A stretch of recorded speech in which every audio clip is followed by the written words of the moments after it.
Welcome to the woods. A beautiful sunny day. It's been about 3 or 4 weeks since I've managed to sit my butt down and have a chat. I've been massively busy working with solicitors on legal aspects, all for the Woodlander initiative, and all of that work is just about coming to fruition. So I will put out a video hopefully next week covering everything we've done. But today, such a nice day, before the thunderstorms come, which they've said are on their way today, let's chat about something a bit different. Let's chat about hardship and effort and work. Stuff none of us are really keen on. We're not. Let's be honest. We're all human, and people are like water. We will take the path of least resistance, which is why we strive for comfort and convenience. It's an evolutionary drive and difficult to overcome. Since we crawled out of the swamp, that's what we've strived towards. And I've covered this in other videos. Everything we've done, every tool we've made, every progressive step has been to make our lives more comfortable, which is why we don't live in caves or in the woods, most of us. Why we live in nice houses and why we sleep on beds and not straw. We make ourselves comfortable and we make our life convenient. But in order to do that, we have to outsource a lot of things, or we've chosen to outsource things that we could do ourselves, but we don't. We get someone else to grow our food, and we get someone else to produce our electricity and clean our water.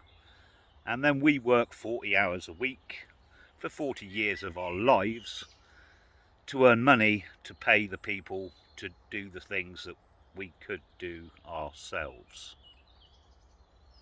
Because it's convenient. Maybe. And anyone who goes to the gym will understand this. There's no point going to the gym and not putting in any effort. If you're going to go there, you've got to make yourself uncomfortable. You've got to put in the effort. You've got to put in some hard work. You've got to push yourself. But at the end of it, there's a reward. There's a reward because of that effort. And all too often, we've eliminated struggle and hardship from our lives, which a lot of the time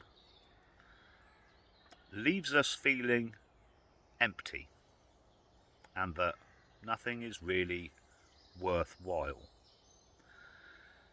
And that would be true. If you don't need to struggle and you don't need to work hard and everything's just easy, nothing feels worthwhile. It feels a little bit pointless. That there should be something else. There's bound to be something better. And that's not because we can't get things. I've lost count of the amount of people I see with new cars and fancy iPhones, the latest clothes, and it's all on finance because they haven't worked hard to save for those things. Even their music is a subscription. We live in a society of instant gratification, a subscription lifestyle where hard work, graft, and delayed gratification are things of the past. But that does leave us feeling a little bit hollow.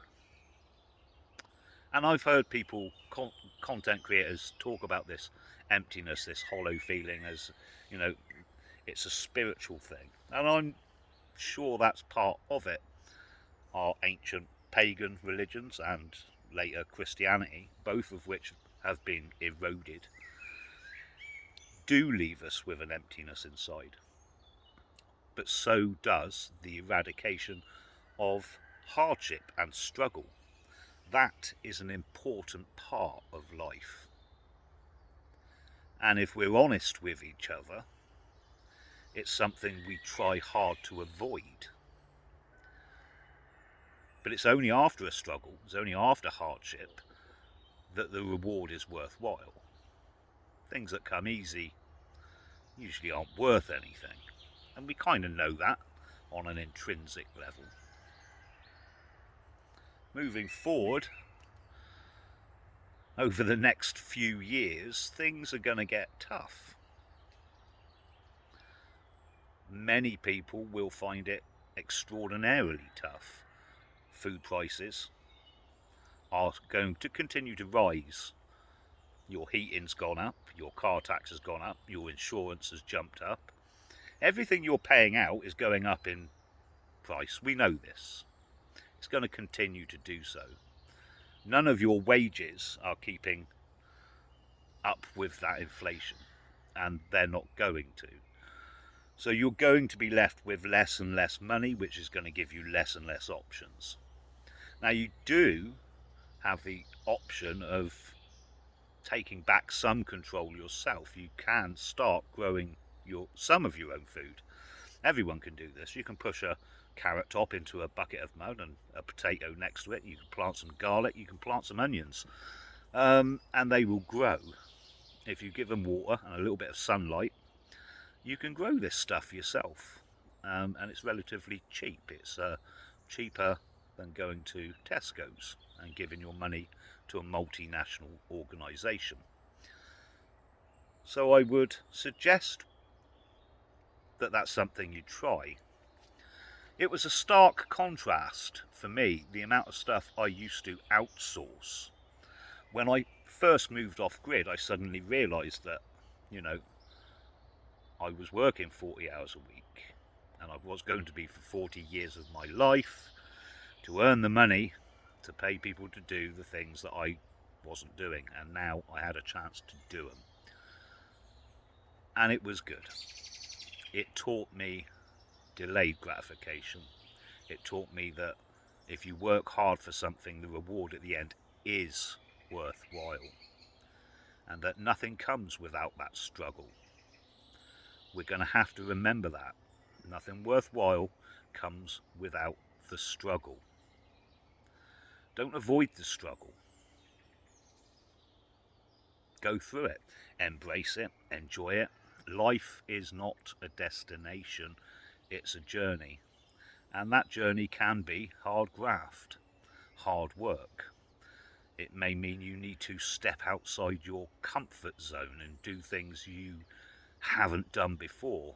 It may mean that you have to put in effort in whatever area that is. I had a chat with a couple of members from the Woodlander Initiative who came up at the weekend, and a content creator, and we shot a video as well, and I dare say you'll get to see it. And I touched on this. I pointed out that we always tend to avoid hard work and struggle, and it can over time leaves us feeling empty, because nothing really seems worthwhile. So don't be afraid of effort. Don't be afraid of struggle. Understand that we have to do some things which we don't particularly want to do, but if we require a reward at the end that's worthwhile, sometimes we have to. And things in this country are going to get worse. As much as Keir Starmer came out yesterday and stomped his foot and pretended he's now a right-winger, and gave a speech that 6 months ago he would have arrested anybody else for giving and have them thrown in prison, things aren't going to magically get better. Immigration is not going to stop. There are going to be no mass deportations or remigration under this political government, under any at the moment. Reform is not the answer, although I'll touch on this at the end of the video. reform could be useful, although they're certainly not the answer. I've said for many years that there's no political route to change. I think the change we need comes from us. It comes from us, the people. It comes from individuals, and then individuals understanding that together, as a collective, we can do so much more. We can have things that are so much better than they are today. I don't think people realise that, how good things could be. We've been plastered with so much propaganda, so much, excuse my French, so much shit has been poured on top of us by consecutive governments for the last 80 years that we think the shit we're living in is normal. It's not. Things could be so much better. But in order to do that requires a little effort. It requires some hard work. Something that a lot of us aren't used to and try to avoid. That's human nature. You know, people are like water. We take the path of least resistance if we can. I don't think we can anymore. But there are steps being taken to make things better. People are talking about the right subjects. People understand that this isn't about dislike or hatred of other people. It's about trying to do what's best for our people. And by doing what's best for our people leaves us in a much better position for you and your family. I still hear people who are my age and slightly older give that excuse of there's nothing I can do, and you know, what's the point anyway? I'm not going to be around to see it all collapse. But your kids will, and your grandkids will, and if there's a fight to fight, it should be you that's fighting it. Don't leave it for your children.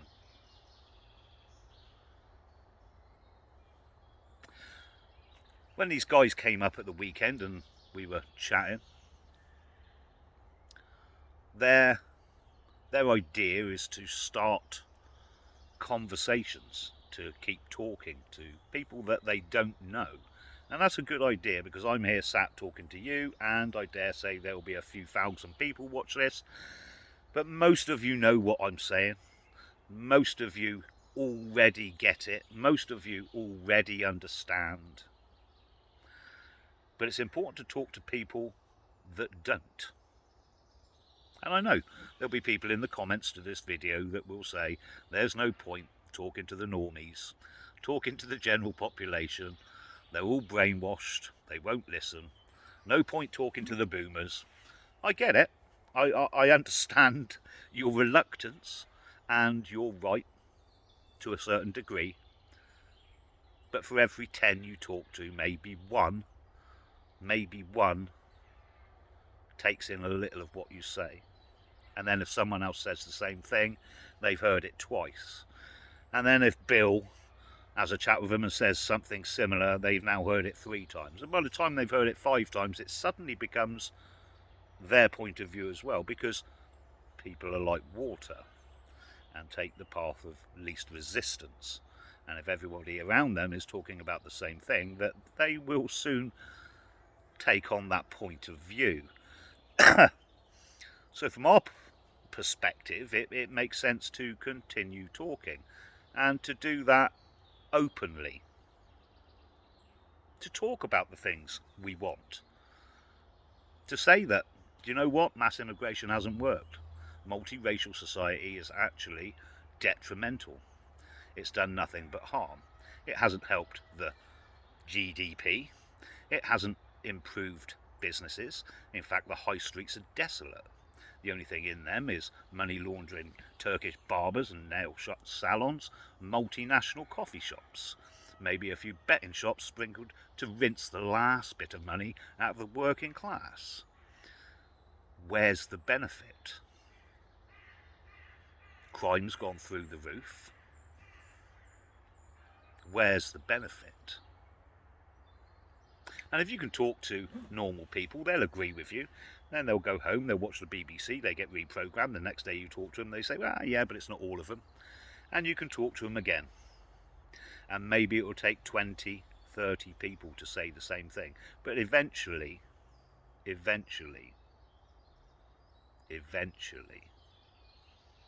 most of them will start saying the same thing that everybody else is saying. Just takes time. And I've mentioned this before, that none of us sprang forth fully formed with the opinions and ideas that we have now. It took time. It took somebody to say something and for us to think about it and then talk to someone else and someone else tell us something. We learnt. And we learnt because people spoke to us. And organisations formed and we listened to what they were saying. And we formed our opinions. Well, it's really important that you continue to talk.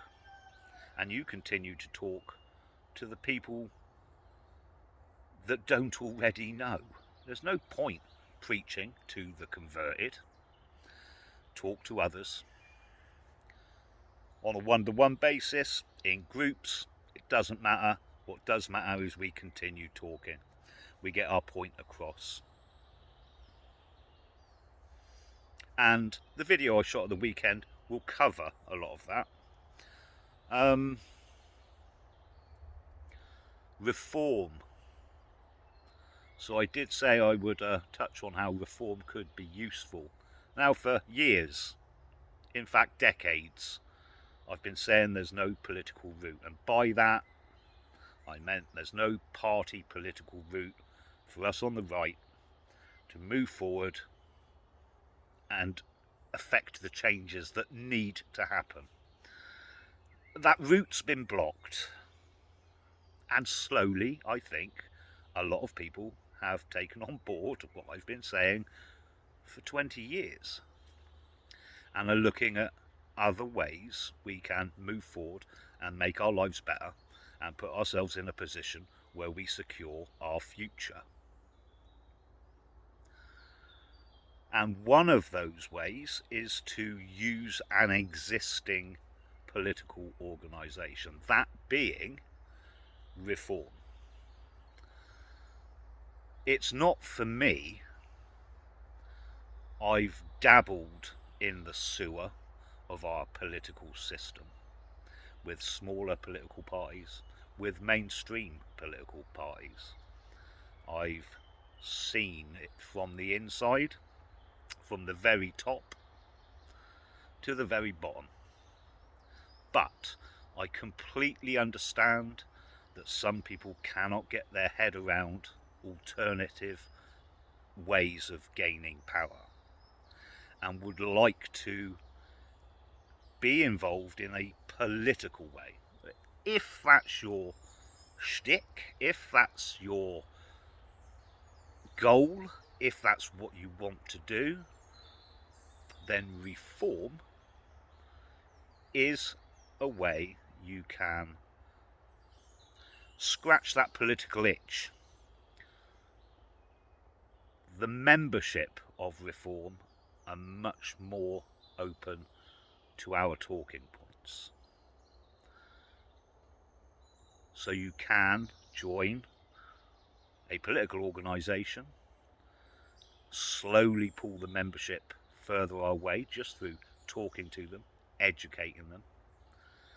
And who knows, you could, with hard work, effort, be rewarded with a political position. You could become a councillor. You could become an MP. And we need MPs like you. We need people in positions of power. Do I think reform is the answer? No, I don't, because I believe at the very top the leadership is corrupt, is part of this system. But that doesn't mean there aren't very, very good and well-intentioned people who are members.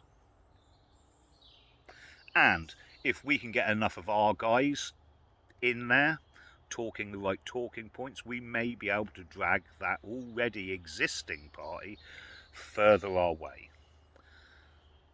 You're probably going to hear quite a lot about this over the next 6 to 8 months. Don't write it off.